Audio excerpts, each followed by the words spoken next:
अस्सलाम वालेकुम। 10th class start करते हैं। केमिस्ट्री चैप्टर नंबर 14 है state of matter and phase change.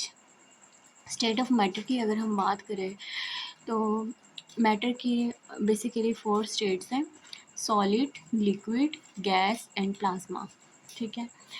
और फेज चेंज से हमारे माइंड में एक ही वर्ड आता है, फेज चेंज मीन्स जो सॉलिड, लिक्विड, गैस और प्लाज्मा जो मैटर की स्टेट्स हैं उन्हें कैसे एक स्टेट से दूसरी स्टेट में कन्वर्ट किया जाता है, चेंज किया जाता है। लेट्स सपोज आप सॉलिड को लिक्विड में कन्वर्ट कर रहे हैं तो इसका मतलब है आप मेल्ट कर रहे हैं इसको, ठीक है। और मेल्टिंग जो टेम्परेचर है उसे प्रोवाइड कर रहे हैं, जिसे मेल्टिंग पॉइंट भी कहा जाता है। या लिक्विड को गैस में चेंज कर रहे हैं तो आप क्या कर रहे हैं, लिक्विड को गैस में चेंज करना क्या चीज़ है, बेसिकली एवेपोरेशन या बॉइलिंग भी हम इसे कह सकते हैं। और इवेपोरेशन और बॉइलिंग में भी आप लोग पढ़ेंगे क्या डिफरेंस होता है इवेपोरेशन और बॉइलिंग में भी। अच्छा, लेट्स स्टार्ट द टॉपिक। अच्छा, matter in this world exist in 4 physical states. इस दुनिया में अगर हम देखें तो मैटर की 4 स्टेट्स होती हैं, सॉलिड, लिक्विड, गैस और plasma. Out of these 4 states of the properties of gases were studied first। In 4 states में से अगर हम देखें तो सबसे पहले हम गैसेस की प्रॉपर्टीज़ को देख लेते हैं। It can be suggested that physical properties of gases such as their ability to compress और एक्सपैंड। गैस की जो फर्स्ट प्रॉपर्टी होती है वो ये होती है, जो गैसेस हैं या तो वो एक्सपैंड हो जाती हैं या फिर वो क्या हो जाती हैं, कंप्रेस हो जाती हैं, ठीक है ना। गैस की उनके मॉलिक्यूल्स एक दूसरे से बहुत दूर होते हैं तो हम ये कह सकते हैं या तो मॉलिक्यूल एक्सपैंड हो जाते हैं या डिफ्यूज़ हो जाते हैं या वो कंप्रेस हो जाते हैं molecule. It can be understood by assuming the gas consist of particle that are continuously moving randomly. तो ये हम कैसे इस बात को एज्यूम कर सकते हैं। एज्यूम का मतलब होता है इस बात का अंदाज़ा लगा सकते हैं कि जो गैस के मॉलिक्यूल होते हैं वो रेंडमली मूव करते हैं, ठीक है। उनकी कोई प्रॉपर डायरेक्शन या प्रॉपर ओरिएंटेशन नहीं होती, वो रैंडम कहते हैं, कोई तरतीब नहीं होती, बेतरतीब होती है उनकी जो मूवमेंट है। This idea led to the formulation of the kinetic particle theory of gases. तो इसी आइडिया से जो काइनेटिक थ्योरी है फॉर द गैसेस, जो गैसेस के लिए काइनेटिक थ्योरी है वो इजाद की गई है। नेक्स्ट वन हमारे पास क्या है, kinetic particular theory not only explain all the laws that governs the behaviour of gases.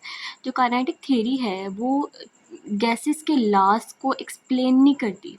क्या इट ना सिर्फ गैसेस के लॉज को एक्सप्लेन करती है बल्कि ये भी बताती है कि गैसेस कैसे बिहेव करती हैं।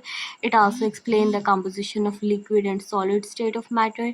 ये भी बताती है कि लिक्विड और सॉलिड स्टेट जो मैटर की है वो किस चीज़ से मिलके बने हुए हैं, क्या चीज़ है जिससे लिक्विड और सॉलिड स्टेट जो है वो मिलके बनी हुई है, एंड इंटरकन्वर्जन ऑफ 3 स्टेट्स। और कैसे जो है वो सॉलिड, लिक्विड, गैस तीनों स्टेट्स मैटर की आपस में इंटर कन्वर्ट हो सकती है, means solid to liquid, liquid to gas, या हम ये कह सकते हैं गैस टू लिक्विड और लिक्विड टू सॉलिड। अच्छा उसके बाद क्या है कि this is natural because all the 3 physical state are distinct in their physical properties only while their chemical nature remain the same. ये नेचुरल है क्योंकि हमें पता है जो फिजिकल स्टेट है वो एक दूसरे से डिफरेंट है। Solid is different from liquid, liquid is different from gas. और इसके अलावा क्या है कि फ़िज़िकल प्रॉपर्टीज़ जो इनकी है वो डिफरेंट है। या ज़ाहिर सी बात है सॉलिड के पार्टिकल डिफरेंट होंगे एज़ कम्पेयर टू लिक्विड, और लिक्विड डिफरेंट होगा एज़ कम्पेयर टू गैस, लेकिन केमिकल नेचर सेम है। वाटर की केमिकल नेचर सेम है। देखिए, वाटर को अगर आप सॉलिड स्टेट में दे लें तो वो बर्फ़ है, लिक्विड स्टेट में ले लें तो वो पानी है, ठीक है। गैशियस स्टेट में मज़ीद जो है वो बॉइल्ड वाटर है तो वही है, H2O है, केमिकल नेचर सेम है। For example water in its 3 physical state remain chemically the same compound. Compound वही है, चेंज नहीं होगा, ठीक है, सिमिलर कंपाउंड ही है। उसके बाद काइनेटिक थ्योरी के मुताबिक, अकॉर्डिंग टू काइनेटिक थ्योरी, क्या चीज़ है काइनेटिक थ्योरी, कैसे ये एक्सप्लेन करती है सॉलिड, लिक्विड और गैस को। तो हम देखते हैं, सबसे पहले गैस के बारे में डिस्कस किया गया है। आप क्वेश्चन भी यहाँ पर लिख सकते हैं, explain the behaviour of gases according to the kinetic particle theory. So according to kinetic particle theory, gases are composed of particles that are in continuous state of random motion in all the possible direction. अगर kinetic theory के according हम देखें तो जो gases हैं वो ऐसे particle से मिलके बनी हुई हैं जो हमेशा मूव करते रहते हैं. गैसेस का मूवमेंट कैसा होता है, रैंडम होता है, बेतरतीब होता है, और वो इसकी कोई एक स्पेसिफिक डायरेक्शन नहीं होती, हर डायरेक्शन में मूव करते हैं.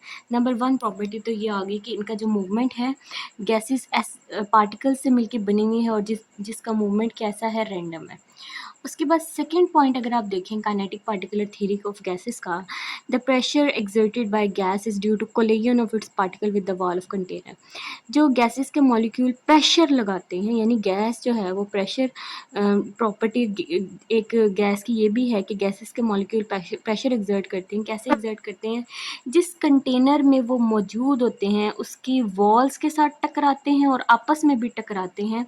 तो इस तरह हम ये कह सकते हैं कि कोलिजन शो करते हैं, collide करते हैं with one another. That is the reason for the pressure.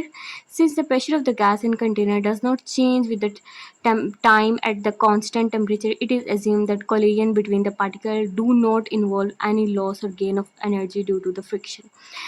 हम ये कह सकते हैं कि किसी भी कंटेनर में गैसेस का जो प्रेशर है वो चेंज नहीं होता, टाइम के साथ साथ चेंज नहीं होता. टेम्परेचर कांस्टेंट है तो प्रेशर भी क्या होगा, सेम रहेगा.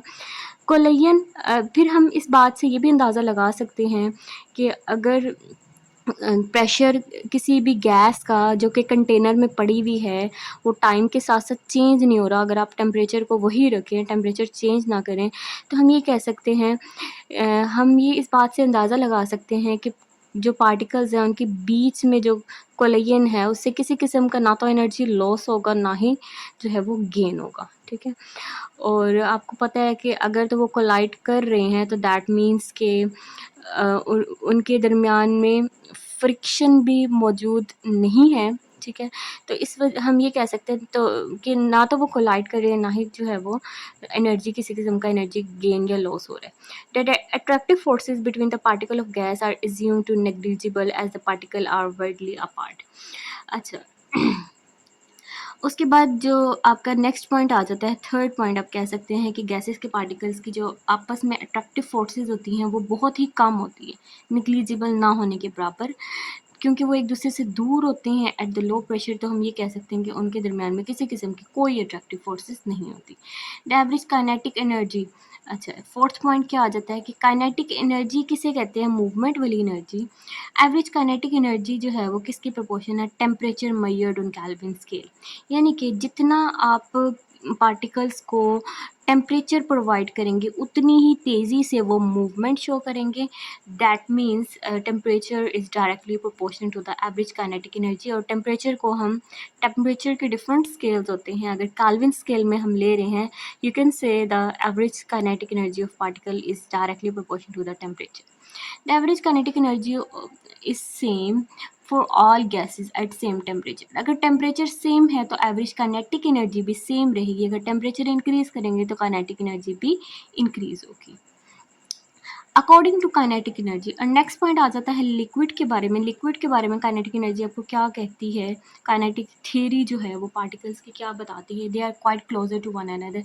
लिक्विड के पार्टिकल एक दूसरे के नज़दीक होते हैं, क्लोज होते हैं. They are moving in all possible directions. ये भी जो पार्टिकल्स हैं लिक्विड के तमाम डायरेक्शन, कंटेनर की हर डायरेक्शन में मूव करते हैं. As a result of the liquid do not have any fixed shape and any fixed volume. Position and shape. कोई किसी किस्म की लिक्विड की ना तो पोजीशन फिक्स होती है ना ही शेप फिक्स होती है. जिस कंटेनर में आप लिक्विड को डालते हैं उसी की ही शेप को अडॉप्ट कर लेता है लिक्विड.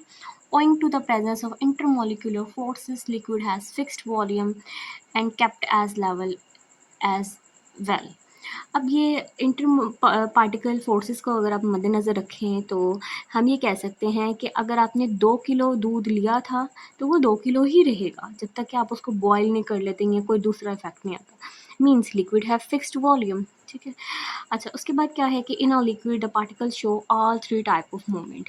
लिक्विड में जो पार्टिकल्स हैं वो तीनों किस्म की मूवमेंट शो कर सकते हैं। हम ये कह सकते हैं कि ट्रांसलेशनल, रोटेशनल और वाइब्रेशनल, यानी लिक्विड के पार्टिकल जो हैं वो हर तरह से मूव करते हैं, अपनी ही डायरेक्शन में भी मूव करते हैं, टू एंड फ्रो मूवमेंट होती है अपनी डायरेक्शन में, रोटेशन भी शो करते हैं, एक जो है वो सर्कुलेट भी करते हैं पूरी की पूरी जो उसके पार्टिकल्स हैं, और क्या है जी, ट्रांसलेशन मोशन भी शो करते हैं, जिसमें हम ये कह सकते हैं स्ट्रेट लाइन या कर्व्ड मोशन भी शो कर सकते हैं। उसके बाद आ जाता है सॉलिड।